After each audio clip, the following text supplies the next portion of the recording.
Hello children, welcome to my channel और मैं हूं गुरमीत कौर। आज हम चैप्टर 13 साउंड डिस्कस करेंगे विच इज ऑफ क्लास 8।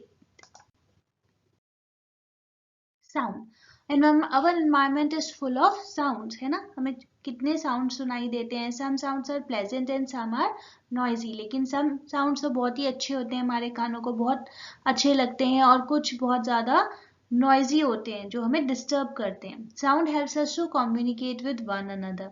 हम एक दूसरे से बात कैसे करते हैं? Through sound. We can recognise different sounds just by listening to their voices. तो हम कई बार तो ऐसा होता है कि किसी की आवाज सुनकर भी पहचान लेते हैं कि वो किसकी आवाज है। तो ये सब कुछ कैसे होता है, यही इस चैप्टर में हम पढ़ने वाले हैं। हाउ इज साउंड प्रोड्यूस्ड, ये प्रोड्यूस कैसे होता है। तो इसमें सबसे इंपॉर्टेंट पॉइंट ये है कि vibrating objects make sound and every type of sound is produced by something in state of vibration. जब तक वाइब्रेशन नहीं होगी साउंड प्रोड्यूस नहीं होगा। In some cases, the vibration are easily visible to us, and in some cases, they cannot be felt and not seen. However, we can feel them. कुछ vibrations को तो हम सिर्फ feel कर सकते हैं। जैसे कि अगर आप अपने throat पे भी इस वक्त हाथ लगाएं जब आप बोल रहे हैं, तो आपको vibrations feel होगी। कुछ vibrations को हम easily देख सकते हैं। अगर आप ऐसे किसी प्लेट में, थाली में पानी ले लें और उसे struck करेंगे स्पून के साथ, तो हमें waves नजर आएंगी। That is all vibrations. In hide and seek game, the blindfolded person hears the sound of a feet or a voice of remaining players and helps the blindfolded player to catch them. जब hide and seek खेलते हैं, आंख मिचौनी खेलते हैं, उसमें जो आपकी आंखों पे पट्टी होती है, लेकिन कैसे वो पकड़ सकता है दूसरे प्लेयर्स को? उनके साउंड से। तो ये सब जो होता है साउंड की वजह से ही होता है। तो ये देखिए यहाँ पे अगर हम ऐसे एक पेंसिल बॉक्स पे भी पेंसिल्स लगा के रबर को स्ट्रेच करते हैं, उसको प्लग करते हैं, तो वो वाइब्रेट होती है, साउंड प्रोड्यूस करती है। तो जहां वाइब्रेशन है वहीं साउंड है। अगर if the vibration is not there, sound will not be produced. This is very very important point.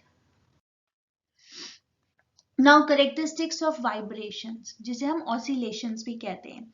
तो ऑसिलेशंस ये देखिए यहाँ पर भी दिखाया गया, नीचे भी फिगर में। तो जो ये मेन पोजीशन से जो ऑसिलेशंस होती हैं वही आपका एम्पलीट्यूड होता है। अब amplitude, the maximum displacement of a vibrating body from its mean position is called its amplitude.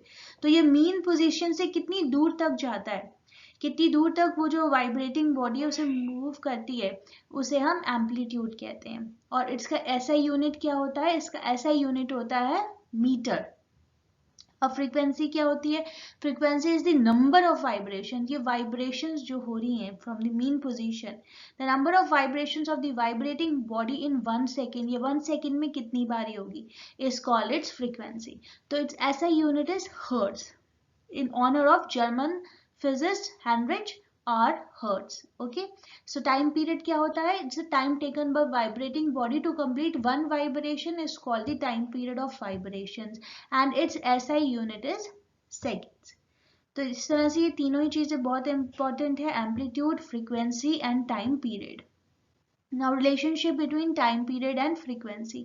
If frequency is represented by V and time period by T, then frequency is related to time as V equals to 1 upon T. So this is a relationship between time period and the frequency. Longitudinal and transverse waves. When vibrations is produced, sound moves or propagates in the form of waves which are of two types, longitudinal और transverse waves. तो हमने पहले भी देखा उस थाली में जब पानी था तो उसमें waves जो थी बन रही थी। तो वो वेव्स कितनी तरह की हो सकती है, किस वे में हो सकती हैं? जब भी वाइब्रेशन होती है, जो वेव्स प्रोड्यूस होती है, या तो वो लॉन्गिट्यूडिनल होंगी या फिर वो ट्रांसवर्स वेव्स होंगी। अब लॉन्गिट्यूडिनल वेव्स क्या होती है? If the direction of the vibration of the particles of the medium is the same as the direction in which the sound wave is traveling, the wave is called longitudinal wave. इसमें जो direction of vibration होती है वो same direction में होती है जिसमें sound waves होती है।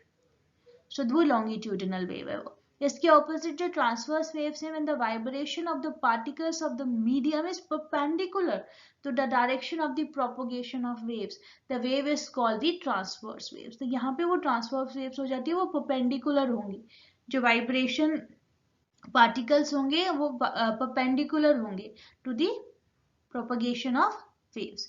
तो अब देखिए लॉन्गिट्यूडिनल वेव्स का एग्जांपल होता है sound waves in air travel as longitudinal waves, और ट्रांसवर्स वेव्स का एग्जांपल है waves in water are example of transverse waves. ठीक है, तो जो पानी के अंदर वेव्स हैं वो ट्रांसवर्स वेव्स है, और जो हमारी साउंड वेव्स ट्रैवल करती हैं एयर में वो लॉन्गिट्यूडिनल वेव्स है। These two are very important, so learn them.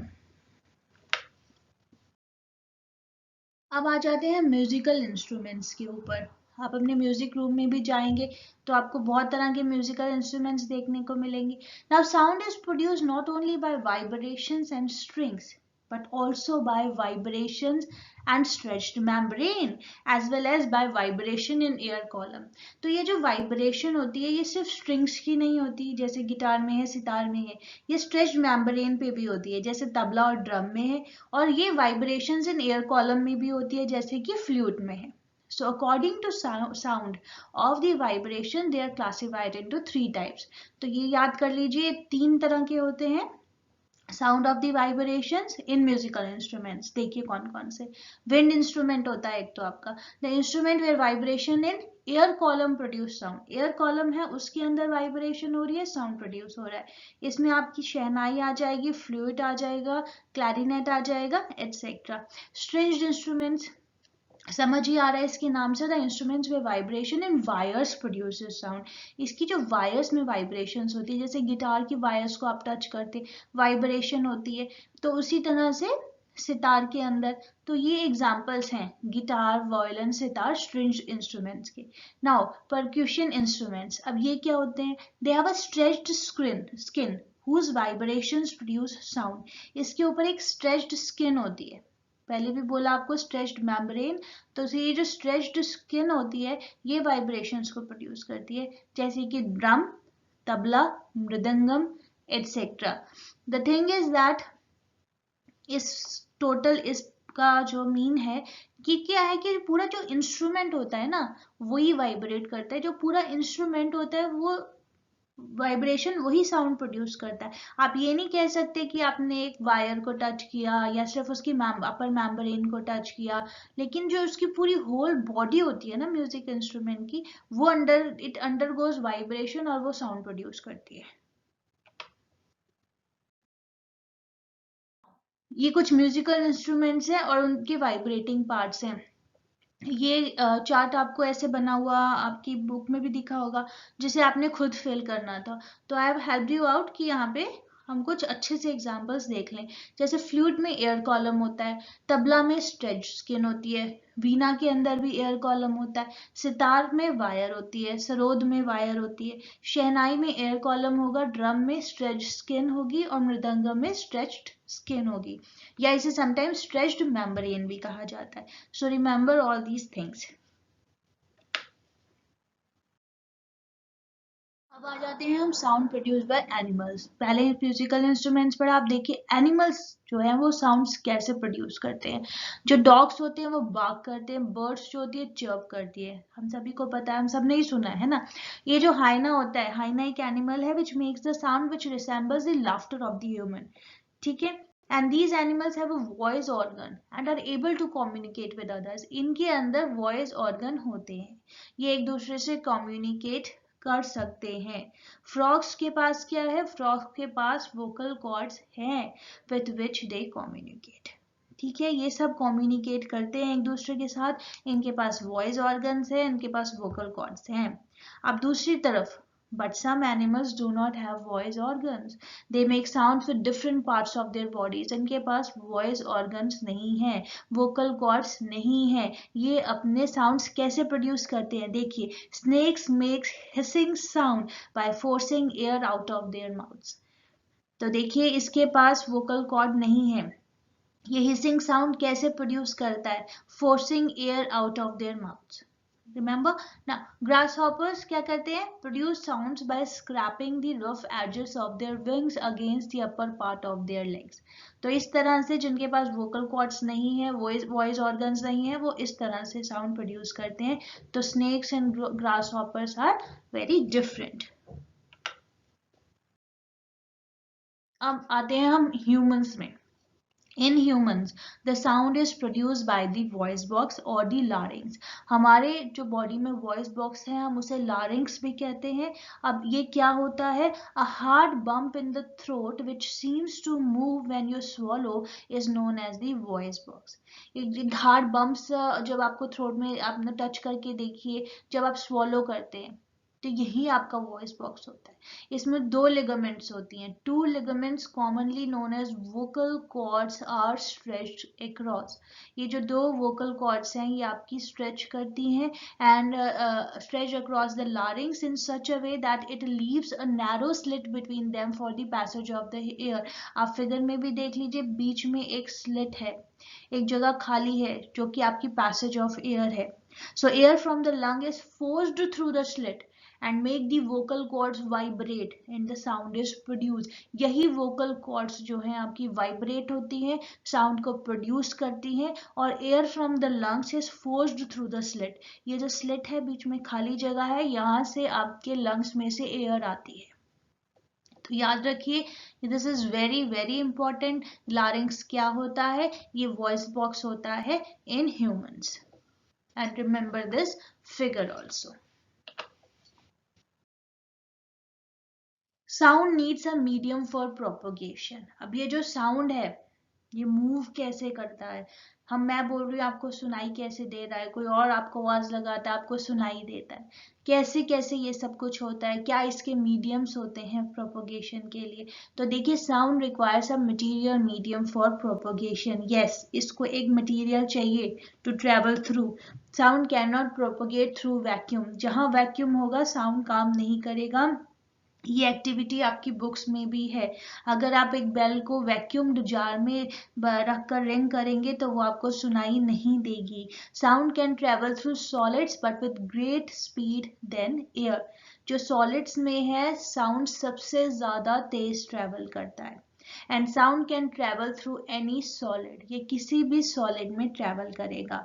यहाँ भी आपने नीचे लास्ट फिगर में देखिए दो बच्चों ने एक वायर जोड़कर एक धागा ही जोड़कर ये दो ग्लासेस के साथ बनाया है.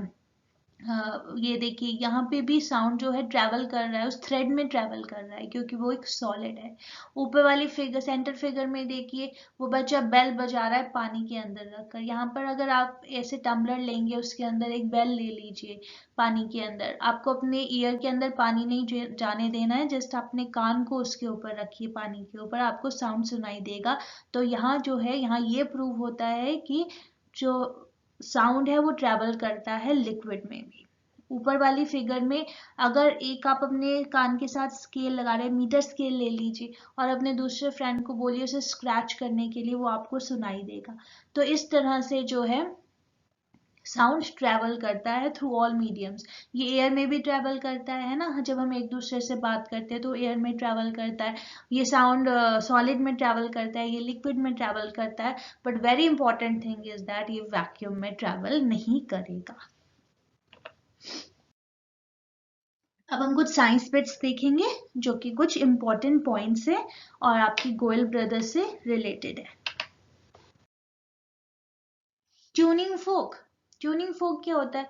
Tuning folk is a U-shaped piece of metal. It has two arms in U-shaped section are called prongs and a handle called stem. इसके दो प्रोंग्स होते हैं और नीचे इसकी एक स्टेम होती है. ट्यूनिंग फोक किस लिए यूज होता है? It is use to produce a certain fixed frequency sound. ठीक है. उसके बाद एक तारा बनाने के लिए भी आपकी एक्टिविटी है. उसमें एक का मतलब होता है एक मीन्स वन एंड तार मीन्स स्ट्रिंग. तो एक तार से बना हुआ म्यूजिकल इंस्ट्रूमेंट होता है ये. इफ एक तारा मीन्स स्ट्रिंग इंस्ट्रूमेंट और एक तारा ऑल्सो कॉल्ड गोपी यंत्र. उस्ताद बिस्मिल्लाह खान के बारे में भी आपको एक पैराग्राफ मिला होगा. उस्ताद बिस्मिल्लाह खान कौन थे? He was an Indian shehnai maestro. He was the third classical musician to be awarded the Bharat Ratna. ठीक है, तो ये सब आप याद कर लीजिए. हम वोकल कॉर्ड्स पे. ये एक इम्पॉर्टेंट बॉक्स था आपकी बुक के अंदर. Men women and children have different vocal cord sizes. जो मेन है, वुमेन है, चिल्ड्रन है, बच्चे हैं, सबकी वोकल कॉर्ड के साइज अलग अलग होते हैं. The male vocal cords are between 17 mm to 25 mm length. Women vocal cords जो होती है वो 12.5 mm से 17.5 mm की लेंथ में होती है। तो देखिए मेल वोकल कॉर्ड्स कितने बड़े होते हैं। Children have very short vocal cords, बच्चों के और भी छोटे होते हैं। The difference in vocal cord size between men, women and children means that they have different pitched voices. किसकी आवाज देखी होगी आपने कितनी तीखी सी होती है ना। मेल्स की आवाज कितनी भारी होती है, बच्चे ऐसे श्रिलिंग सी आवाज होती है उनकी, चिल्लाते हैं चीखते हैं समटाइम्स, कितनी तीखी आवाज होती है उनकी। तो इस तरह से सबके जो वोकल कॉर्ड्स के जो साइज डिफरेंट होने की वजह से इनकी पिच, इनके साउंड की पिच डिफरेंट होगी। ठीक है, so they have different pitched voices. Remember all these things कि मेल वोकल कॉर्ड जो होती है 17 mm to 25 mm लेंथ में होती है। वुमेन वोकल कॉर्ड जो होती है 12.5 mm to 17.5 mm के बीच में होती है। और children have very short vocal cords. इसके साथ मैंने almost half of the chapter आपके साथ डिस्कस किया है। Thank you so much. और मेरी नेक्स्ट पीपीटी में हम आगे का चैप्टर फिनिश करेंगे। I hope you like my video. Please share, like and subscribe. Thank you.